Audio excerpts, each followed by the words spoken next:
Hi everyone, welcome to the second video in our Discover Discipleship series. In this video, we're going to look at how Jesus discipled the 12 so we can disciple our kids. All right, let's go. Discipleship is simply the call of every believer to invite others into knowing who God is, what He is like, and what it looks like to live for Him each day. So hopefully that takes a little bit of the pressure off. There isn't all these verses you have to memorize. You don't have to pass any tests about doctrinal truths or anything like that. It's just living out day to day what you are learning.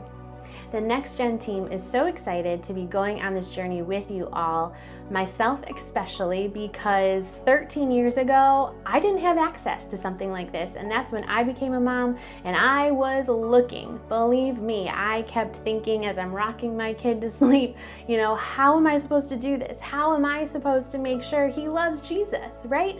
And caveat, I can't. Right? We can't. We can't make sure that they do, but we can disciple them so that they are unable to deny who Jesus is, what He is like, and what it looks like to live for Him because they see our example. So the best way to look at how to do this is to look at Jesus Himself because He is the best example God gave us. The gospel accounts are full of stories of Jesus discipling on the go, right? On demand. He was there when He was needed. Even when He was taking a nap, He woke up and He did the miracle, right? And so I make light of that a little bit as a joke, but He was always ready, willing, able, and in it. And so I think that feels a lot like parenting sometimes, right? Where we're trying to take a nap or just sleep at night and our little one comes in and needs us. And so we have to pivot, we have to shift and meet their needs where they are. Or our teenager comes in the middle of the night and wants to talk about whatever's on their mind at that moment. And you think, I just want to sleep, but they need to talk. And so you're up and you're listening and you are guiding them through whatever issue is on their mind so that they can rest. So how did Jesus do it? How did He stay committed? How did He remain caring and compassionate as He taught and discipled His 12 disciples? Well, I'm glad you asked. Today we're actually going to dive into this book. Author Barrett Johnson, he wrote Disciple Them Like Jesus. And so the truths we're about to go over can be expanded even further in this book. I really recommend that you pick this up. It's a great read, especially over the summer. So we can boil it down to 5 things, he says. That 1, Jesus stayed close to His Heavenly Father. 2, Jesus modeled the life He desired His disciples to lead. 3, Jesus taught the disciples the ways of God. 4, Jesus gave His disciples opportunities to apply what He was teaching them. And 5, Jesus did everything with His disciples in the context of a relationship. So it wasn't a king to a servant, right? They were friends and they had a relationship. So we can make these 5 points boil down even further into 5 words, and that is abiding, modeling, teaching, applying, and connecting. When we think about abiding, this is that walking with God portion, and it always begins with this because we cannot give out what we do not have, right? If we are empty, how can we possibly fill up our kids? So I want to challenge you, what does abiding with God look like for you? And you have freedom. This is going to look different for everyone. You could be a morning person, you could be a night person. You could be I pray and worship God in the car person, right? And so what is your best time of day? What do you need or need to be still in order to be able to abide with God? I want you to kind of think about that. And what tweaks do you need to make? Depending on the ages of your kids, I'm sure certain times of day are better than others. And so just kind of evaluate what is currently working, what needs to change. Next, we're moving on to modeling. And this is simply living an authentic Christian life in front of your kids. Yeah, this one can be scary because they see everything. don't they? They hear everything. It's easy to go to church and you can let everybody else know that everything is good and okay and everything's going fine. But your kids can know differently because they see the best and the worst. Thank goodness God gave us the example of Jesus to follow, so it's not up to us to figure this out. Okay, I want you to think about these different areas and see if they are part of how you currently model for your kids, because we don't want to forget these areas. Do you model remorse and repentance? Do you model Christian mourning and sorrow? Are you modeling joy and gratefulness? How about encouragement and rebuke? Some of these areas are easy to believe are too private to share. And yes, there are moments you will need to deal with yourself in an abiding moment with God. But how will our kids know how to grieve with hope if we don't show them how to do that? And so I want you to evaluate.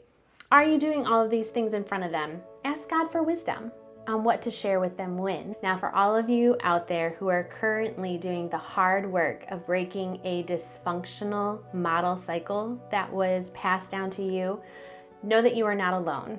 Know that you are doing the good work. So keep up the good fight, because who the sun sets free will be free indeed.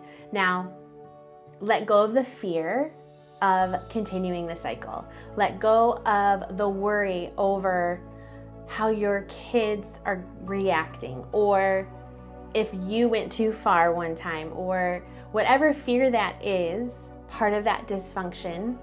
Let it go, because God has you, God has your kids, and just continue following after Him step by step, and He will take care of the rest. Next is teaching. Jesus was great at this. This is probably what we know best of His discipleship, is He was pointing His disciples to the truth. And so we need to do this with our kids. We need to tell them the truth. Jesus always spoke truth when God's character was being compromised or He was being misrepresented. Jesus would confront that lie and speak truth into that situation. And so sometimes this can feel hard or daunting, depending again on the age of our kids and teens. And so how is this going for you today? One way to keep our kids grounded in who God is and what He is like is by revealing His unique attributes. This is something no one can dispute.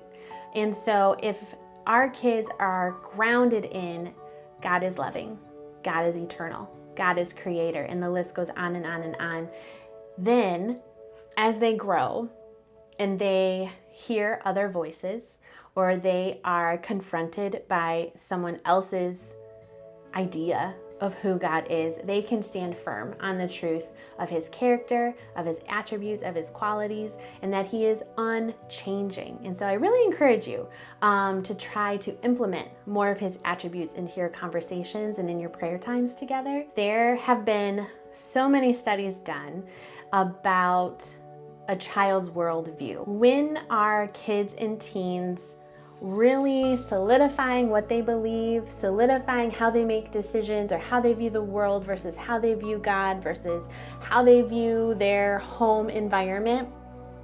Well, studies have shown that this begins as early as 15 to 18 months. Not years old, months.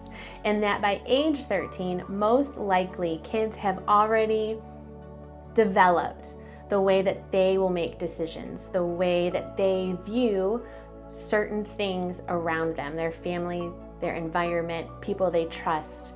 And I know that is a scary number. My son is 13, and so that is something that I really do take to heart. And so this is not shared to scare you or to think, oh my goodness, it's too late, because it is never too late. God can set us free, right? And so make every moment intentional when you can. Parents have the largest amount of time with kiddos and teens. The church is always here to come alongside of you and support you and to give you resources and to speak truth to you and to your kids when you're in our environments. But truth be told, that time is very limited compared to the time you have with your child or teen throughout the week. How are you spending that time? Obviously, No guilt. There's school. There's feeding them. There's going to the doctor. All of the things that have to get done. Totally understand. Take that off of your guilt list. But the time that's left, how do you spend it? It doesn't have to be every single time, it has to be intentional. You have 20 minutes here, an hour there. Pick 1 hour a week to make very intentional and decide, what does that look like? For the youngest, maybe it looks like a book about a Bible story or something like that that you can read through together and explore and just get their imagination going with about who God is and what it's like to live with Him. Or perhaps you have a teen, and so you find a way to have a coffee date, and you go and you just hang and you talk together and just give, I call it God space, right? Time for Him in your daily life. It doesn't mean you have to go there with an agenda of, today we're going to talk about salvation. Just go and have the space so that they feel comfortable sharing and talking, and then you can guide them with godly wisdom through all of those things. Next, connecting. This really is kind of coming out of what we just talked about. Connecting is developing and maintaining a love relationship with your children. It's never too late to do this. I know sometimes it becomes easier to kind of fall into that authority role, which we are, but also leave space for just that time to hang together too. And so Jesus chose 12 ordinary men. But because of their relationship with Him, they went on to change the world. And all of that was based on love. And so how are you spending quality time loving on your kids this week, this summer, this year? Just think of ways to be intentional. That's what it's all about, is that intentional time. All right, so if you don't yet have this book, run out, grab it. It's a quick read, and I don't know, it's just a great stepping stone into this whole journey of family discipleship. Also, on our link tree is a link to Right Now Media, and on there live video lessons from the author, Barrett Johnson, for each chapter. And so you can, if you're not a reader, you can go on there, you can watch the video kind of overviews of each chapter also. So those are free to you. And be sure to make sure you've got your guide going, and we're gonna hop more into this in the next video.